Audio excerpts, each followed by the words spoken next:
Grupo Chamadas por Cristo, com a leitura do livro A Raiz da Rejeição, de Joyce Meyer, continuação do capítulo 3. Percepções podem não ser a realidade. Quantas vezes sofremos de forma insuportável porque alguém não nos deu o que pensávamos que deveria nos dar, e realmente eles não têm percepção daquilo que pensamos que precisamos. Sua percepção é como você vê as coisas. Quero dizer novamente que muitas vezes você sente que alguém o está rejeitando quando na verdade não está. Algumas vezes você sofre muito simplesmente por causa de uma imaginação fértil. Até poucos anos atrás, Dave e eu discutíamos muito, porque às vezes ele não concordava totalmente comigo. E ao concordar comigo, ele estaria dizendo que eu estava certa, e isso me mantinha sentindo-me bem. Eu precisava disso, porque quando estava bem ou estável, eu me sentia confiante, segura e firme. Se ele não concordasse comigo, eu ficava emocionalmente desnorteada e tinha todo tipo de reações indevidas. Eu não compreendia o motivo. Dave até mesmo me dizia: por que você age como se eu a estivesse atacando todas as vezes que não concordo com você? Joyce, tenho o direito de dar minha opinião. De outra forma, não há comunicação. Realmente não estamos nos comunicando se eu somente ouvir o que você tem a dizer e eu responder. Sim, querida, sim. Eu não podia dar uma resposta sensata, já que nem eu mesma compreendia minha reação. Algumas vezes, Dave e eu conversávamos sobre algo que era importante para nosso relacionamento, e eu precisava considerar sua opinião, mas eu realmente não queria discutir, somente queria ouvi-lo dizer: sim, você está certa. Todos nós estamos conscientes de que isso não é comunicação, isso é manipulação e controle. Como resultado do meu comportamento, ele perdeu o interesse em conversar comigo sobre qualquer coisa significativa. Em várias ocasiões, irritada, eu lhe dizia: precisamos conversar. Ele finalmente disse: Joyce, nós não precisamos conversar, afinal, você fala e eu ouço.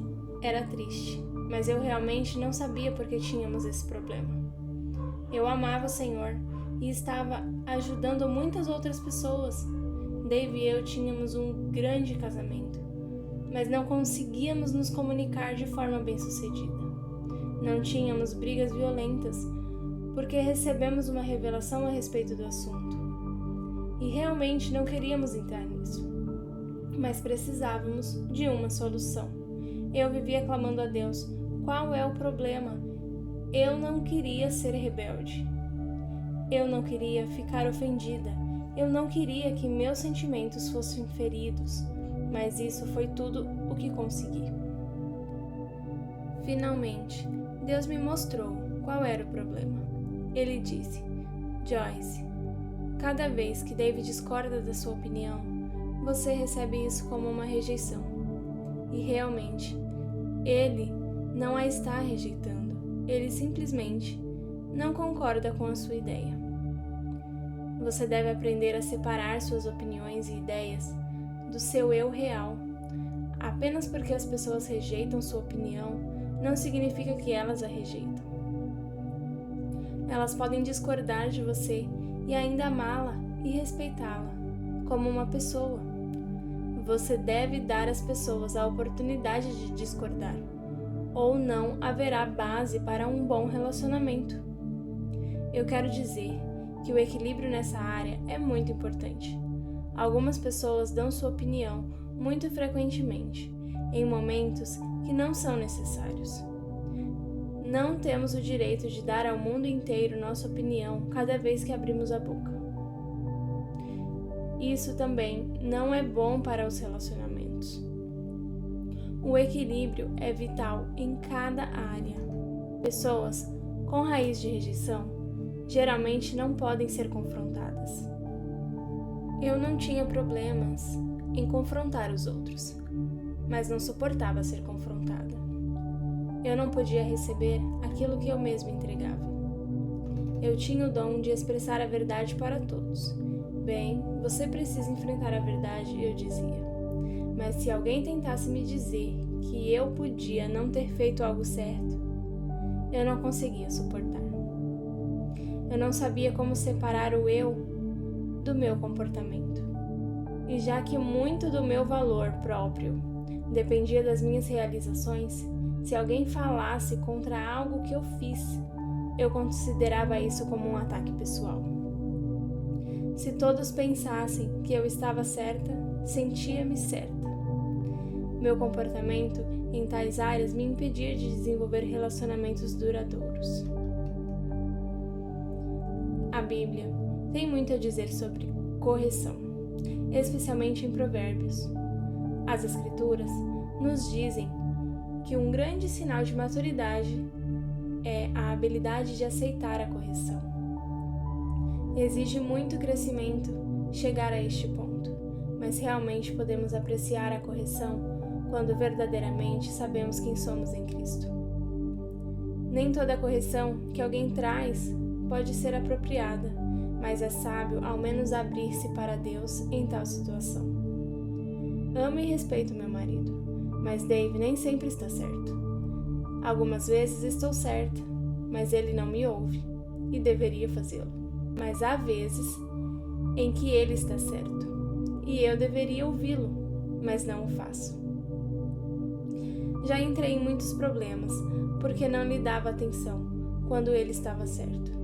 Deus nos dá outras pessoas em nossas vidas que têm uma perspectiva diferente da nossa, porque precisamos uns dos outros. A Bíblia diz em Tiago 3,17 que a verdadeira sabedoria do alto é mansa, desejosa de render-se à razão. Agora, Dave e eu ouvimos de forma melhor um ao outro, beneficiando-nos ao obter melhores resultados. Uma lição durante o golfe. Aqui está outro exemplo de como a raiz de rejeição afeta nossa percepção. Dave e eu fomos jogar golfe. Ele estava com dificuldade em jogar por causa de um problema no cotovelo. Ele estava jogando mal naquele dia, tão mal que consegui ganhar a partida. Isso era realmente terrível. Numa jogada, ele teve de dar 3 tacadas, tentando tirar a bola de um atoleiro de areia. Dave nunca jogara assim, e me senti infeliz por ele. Mulheres naturalmente têm um instinto maternal, e sempre queremos que tudo esteja bem. Assim, quando ele se aproximou, eu disse: "Oh, tudo ficará bem." Dei-lhe um tapinha nas costas e disse: "Seu cotovelo ficará bom e tudo vai dar certo." Ele disse: "Não sinta pena de mim, está tudo bem. Apenas espere e verá quando me recuperar disso. Jogarei golfe melhor do que nunca." Quando Dave não recebeu meu consolo, senti-me abalada novamente. Senti-me desmoronar interiormente. Eu perguntava: "Deus, por que esse sentimento esmagador dentro de mim? De onde vem?" Creio que o Senhor estava me mostrando que muitas pessoas enfrentam isso constantemente. Realmente fiquei irada com Dave e pensei: "Oh, você é tão durão. Nunca precisa que alguém o console." Mais tarde, ainda machucada, enquanto Dave e eu atravessávamos o campo de golfe, o Senhor revelou-me algo realmente útil para mim. Ele disse: "Joyce, você está tentando dar a Dave algo de que você precisaria nessa situação, mas ele não precisa disso, por isso não o recebeu. Já que você precisa desse tipo de consolo quando está em dificuldades, sentiu-se rejeitada porque ele não está recebendo o mesmo de você." Quanto mais pensava sobre aquilo, mais revelação recebia. Penso que as pessoas cometem esse tipo de erro a todo momento em seus relacionamentos. Elas tentam dar aos outros aquilo de que elas precisam. A razão de a pessoa rejeitar tal coisa é porque não precisa realmente daquilo. Ela não está fazendo isso de propósito.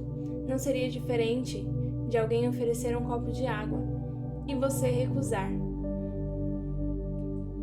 Não seria diferente de alguém oferecer um copo de água e você recusar porque não está com sede. Uma pessoa firmada na rejeição não pode compreender como alguém que ela ama rejeita seu consolo, porque se alguém pudesse confortá-la, ela ficaria deliciada. Você está tentando dar às pessoas aquilo de que você precisa e sentindo-se rejeitado se elas não o recebem? Quando compro um presente para alguém, percebo que gostaria de comprar-lhes algo de que eu gosto, mas agora venho tentando pensar naquilo de que elas realmente gostariam de ganhar. Algumas vezes, pessoas me dão coisas que simplesmente nada têm a ver comigo. E antigamente eu me perguntava por que afinal elas compravam aquilo para mim. Mas agora tenho a resposta. Tentando dar aos outros o que queremos. Creio que essa verdade irá ajudar muitos relacionamentos. Isso certamente me ajudou, e ore para que ajude você também.